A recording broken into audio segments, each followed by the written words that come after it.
গভীর রাতে সাবেক স্বরাষ্ট্রমন্ত্রীর বাসায় তল্লাশি, যা যা পেল যৌথ বাহিনী। আমি একটা ভিন্ন আলোচনা করব, আশা করি একটু ধৈর্য ধরে শুনবেন। প্রথমে একটু খবরটা দেই, যে খবরটা দিয়ে আসলে বিশ্লেষণটা করতে চাই সেটা হচ্ছে যে নিশ্চয়ই দেখেছেন যে আসাদুজ্জামান খান কামালের বাসায় যৌথ বাহিনী অভিযান চালাইছে, তল্লাশি। এদিকে ছেলে শাফি মুসাদ্দির খান জ্যোতি জিজ্ঞাসাবাদ চলছে। গভীর রাতে রাজধানীর মণিপুরি পাড়ার ওই বাসায় অভিযান পরিচালনা করা হয়। প্রায় 3 ঘন্টার অভিযান চালায় পুরো বাসভবন তল্লাশি চালিয়ে জ্যোতির রুম থেকে 2টি হরিণের শিং, একটি জেব্রা, হরিণের চামড়া উদ্ধার করা হয়। এ সময় সন্দেহভাজন আরো 4 জনকে আটক করা হয়। তাদের কাছ থেকে 3 লাখ টাকা, 2টি মোবাইল সহ বেশ কিছু জিনিসপত্র পাওয়া গেছে। তেজগাঁও জোনের এডিসি সাইরুল কবির এই বিষয়ে গণমাধ্যমকে বলেন, আটক ব্যক্তিদের বিরুদ্ধে তেজগাঁও থানায় চুরির মামলা করা হবে। এছাড়া অস্ত্র ও মাদক উদ্ধারে জ্যোতিকে জিজ্ঞাসাবাদের জন্য আদালতে 2য় দফায় রিমান্ডের আবেদন করা হবে। আমার আসলে আলোচনাটা অন্য। আলোচনাটা হলো যে এরা তো ওই যে অস্ত্র উদ্ধার, তারপরে কি মাদক উদ্ধার, এই সমস্তর জন্য তো ওই যে রাতের বেলায় শুরু করতো না অভিযান, বিভিন্ন জনকে নিয়ে। তারপরে কি হতো, আমরা ওই প্রেস রিলিজের কথা মনে আছে আপনাদের, নাকি ভুলে গেলেন? মনে আছে আমার, একেবারে ফরম্যাট করা থাকতো।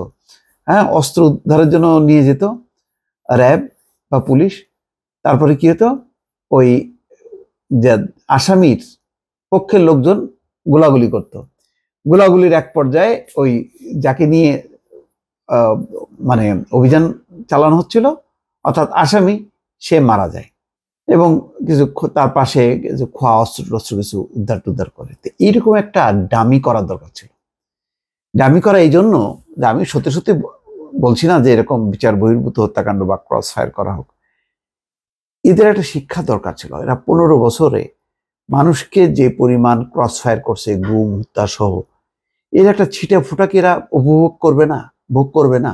আমার কাছে শুধু মানে এটাই জানতে চাই, এদেরকে যদি নর্মাল আইনি পানিশমেন্ট দেয়, তাহলে ওরা যা কিছু করলো সেইগুলি ভোগ মানে অন্যরা করবে আর ওনারা করবে না, এটাও কি মানে বৈষম্য না? এমন বাংলাদেশ কি আমরা চেয়েছিলাম? এই কথাটা আমারও বলতে ইচ্ছা করে যে এরা 15 বছরে কত মানুষকে চিন্তা করেন গুম খুন করছে, আর এই রাতের বেলায় অভিযানে বেরোতো। তো স্বরাষ্ট্রমন্ত্রীর এই যে ছেলে জ্যোতি, সে তো ছিল, তারা নিয়ে বেরোতো মানে অস্ত্র উদ্ধারের জন্য।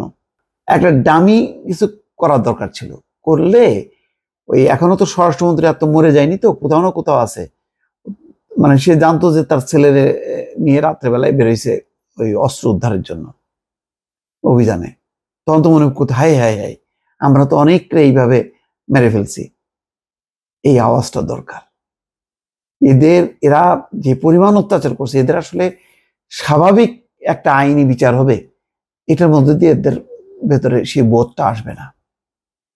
এদের জন্য প্রতীকী হলো ওই আয়নাঘর দরকার, ওই বিচার বহির্ভূত হত্যাকাণ্ড দরকার, গুম খুন ক্রস ফায়ার, প্রতিটার এর যাতে স্বাদ ওরা অনুভব করে।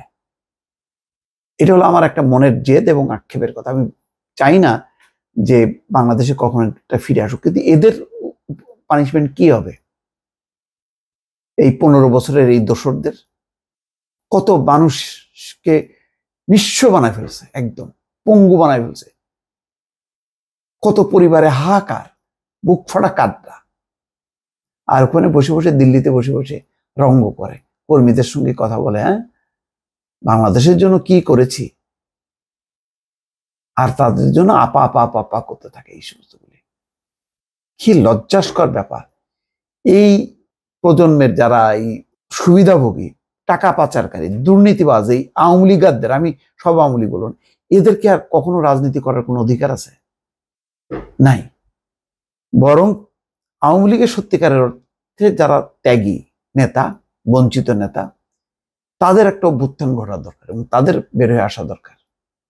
আমি ওই ধারার যারা সৎ, যোগ্য এবং ত্যাগী, সত্যিকার অর্থে যারা নির্যাতিত নিপীড়িত আওয়ামী লীগার, তাদেরকে আমি মনে করি যে তাদেরকে সুযোগ দেওয়া উচিত, তারা যাতে তাদের রাজনীতিটা করতে পারে, কিন্তু কোনোভাবেই এদেরকে না। তবে আগে সাংগঠনিকভাবে, আইনগতভাবে এদের বিরুদ্ধে ব্যবস্থা নেওয়া উচিত।